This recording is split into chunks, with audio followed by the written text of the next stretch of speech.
Allah Subhanahu Wa Taala ini bila kita sebut berkuasa atas segala sesuatu, maka kita tak boleh kata Allah itu ada ilah al-ghaiyah, dia ternafi. Tu Syekh kata tadi, bila kamu faham sifat 20 ni, benda-benda ni akan ternafi sekali. Akan ternafi segala kelemahan daripada Allah dan akan ternafi al-ilah al-ghaiyah daripada kuasa Allah Subhanahu Wa Taala. Now, benda ni penting untuk kita faham. Salah faham benda ni, orang akan jadi lemah dalam sains. Salah faham melampau ke sebelah kanan. Kalau melampau ke sebelah kiri pula, maksud dia awak mendakwa Allah Subhanahu Wa Taala cipta alam ini, dia macam watchmaker. Seseorang yang buat jam, dia lepas dia buat jam, jam tu bergerak sendiri. Ini satu lagi ekstrim. Ini Mu'tazilah punya position.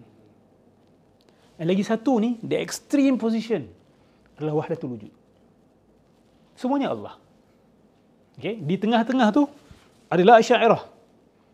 Tapi ada yang mazhab-mazhab yang lebih dekat kepada sebelah kanan, yang lebih dekat kepada sebelah kiri. Salah faham ni, awak akan jadi saintis yang ekstrim, awak akan jadi materialist. Materialist, atau awak akan berpegang kepada akidah scientism, ataupun awak akan memperlekehkan sains. Sebab apa? Alah, semuanya Allah yang tentukan. Betul? Biasa tak? Saya melihat masyarakat kita dia lebih ke sebelah sini. Dia lebih ke sebelah sini. Allah tentukan begitu. Oh, ni semua kuasa Allah, kuasa Allah. Tapi dia tak gaji pun.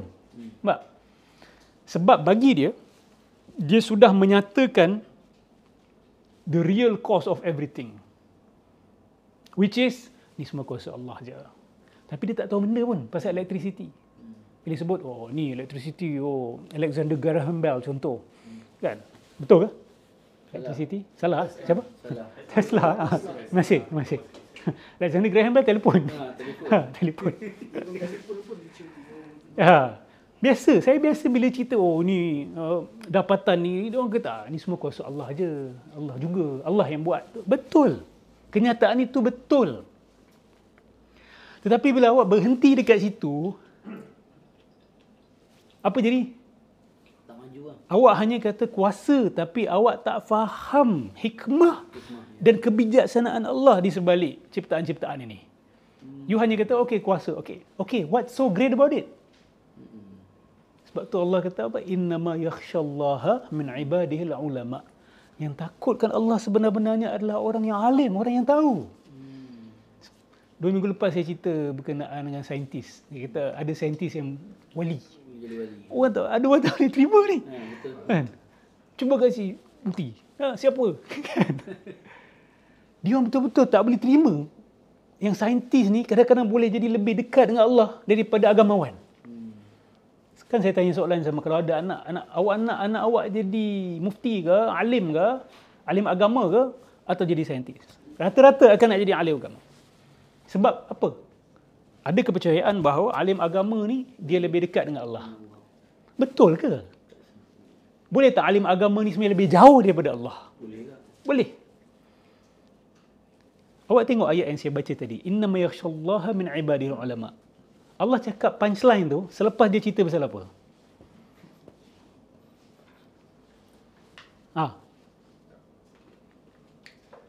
Selepas dia cerita pasal apa?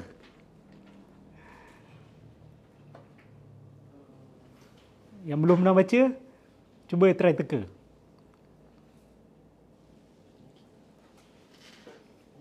Boleh agak. Cuba agak.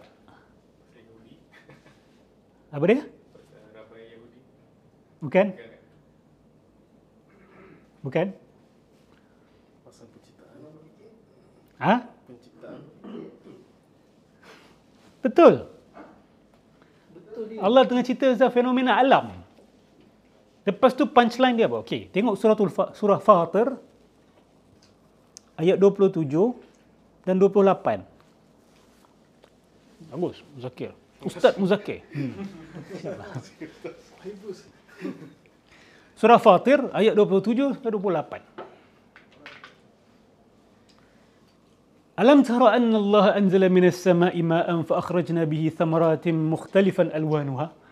Tidakkah kamu melihat Allah menurunkan daripada langit air, mana dengan air yang satu itu aku keluarkan Beta keluarkan. Akhrajna, beta Sebab kalau sebut kami ni orang kita salah faham selalu. Saya lebih selesa akhrajna ni beta keluarkan. Allah Subhanahu wa taala. Bihi samaratin mukhtalifan alwanuha. Daripada air yang satu itu keluar buah-buahan yang bermacam-macam warna. Kenapa Allah tekankan bermacam-macam warna tu? Untuk kita kata Masya Allah, kuasa Allah. Dah, berhenti situ. Wa minal jibali judadun bidun. Dan lepas Allah kata tentang buah-buahan, Allah kata tentang gunung ganang pula. Gunung ganang ni dia ada streaks. Judadun bidun wa humrun mukhtalifun alwanuha wa gharabibu sud. Kala-kala gunung ganang ni. Ada yang putih, hampir-hampir keputihan. Ada yang merah-merah. Ada yang berbeza-beza warna dia, ada yang hitam. Kemudian Allah alih pula daripada buah-buahan, bila sebut samarat dalam Quran ni, hasil dia bukan only fruits, okay? Hasil, penghasilan bumi. Kemudian Allah bergalih kepada manusia. Wa minan nas, dan manusia juga begitu. Dan binatang juga begitu. Binatang ternakan, mukhtalifun alwanuhu, warnanya berbeza-beza. Kemudian Allah kata apa? Innama yakhshallaha min ibadihil ulama. Yang takutkan Allah adalah hamba-hambanya yang alim, yang tahu. Tahu apa? Sudah tentu berkait dengan ayat-ayat yang datang sebelum itu. Sudah tentu datang berkaitan dengan kenyataan-kenyataan yang datang sebelum itu. Innallaha azizun ghafur. Allah Subhanahu wa taala itu Maha perkasa lagi Maha mengampun. Bila Allah dah kata, ini semua berbeza-beza warna. Untuk kita buat apa? Pergilah observe. Kenapa beza-beza warna? Sedangkan air yang diturunkan tu satu. Kenapa buah-buah ni berbeza-beza warnanya? Awak akan kena kaji apa? Macam-macam awak akan kena kaji. Pokok tu, the nature of the fruit, the seed.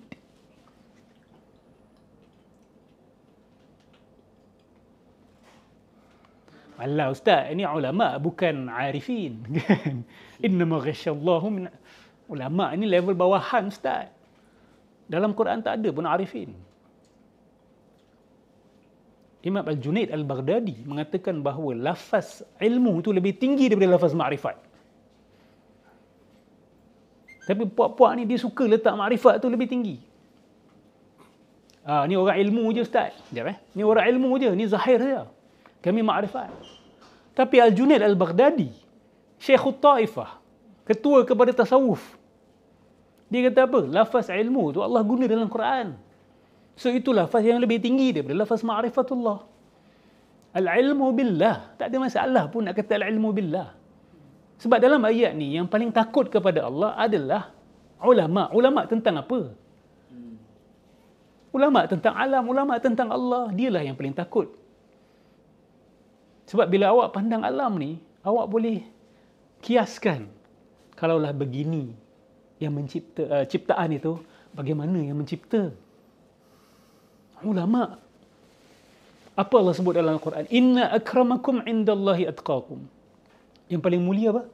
Yang paling atqa. Atqa apa? Taqwa ni, kalau tengok lughatan, khasyah. Khasyah. Allah kata ni yang paling mulia. Yang paling mulia. Yang paling takut. Sama tak dengan ayat ni? Yang paling, yang paling takutkan Allah adalah yang paling berilmu tentang alam dan tentang Allah Subhanahu wa taala. Awak jangan terkejut. Ada saintis-saintis ni, dia bila buat dapat dapatan-dapatan ni, bulu roma dia mengembang. Jantung dia berdegup kencang. Getaran pada jiwa dia. Dan dia terus tunduk sujud kepada Allah Subhanahu wa taala. Wallahi saya tak ingat, tapi saya pernah baca kenyataan ini.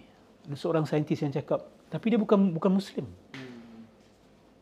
Dia kata, bila aku dapatan ni, aku nak letakkan kepala aku dekat bawah, dia kata.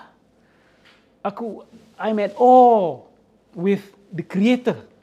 Whoever he is, siapa pun dia.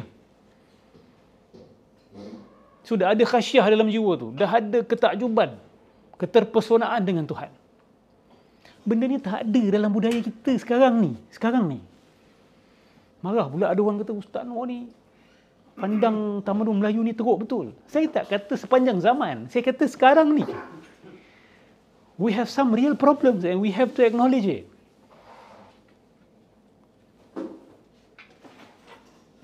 Bila kali terakhir kita tengok matahari terbenam atau terbit, air mata kita jatuh? Indah tak perasaan begitu? Saya rasa ramai di antara kita mungkin pernah alami benda-benda macam tu. Lipas yang kita pandang hina dekat rumah tu. Pernah ke yang semua orang duk berlari, kan? Daripada anak dia kepada mak dia kepada bapak dia sekali. Tapi adakah kita buat kajian berkenaan dengan makhluk kecil itu? Betapa hebatnya penciptaan. Nuklear meletup dia tak boleh okey. Subhanallah.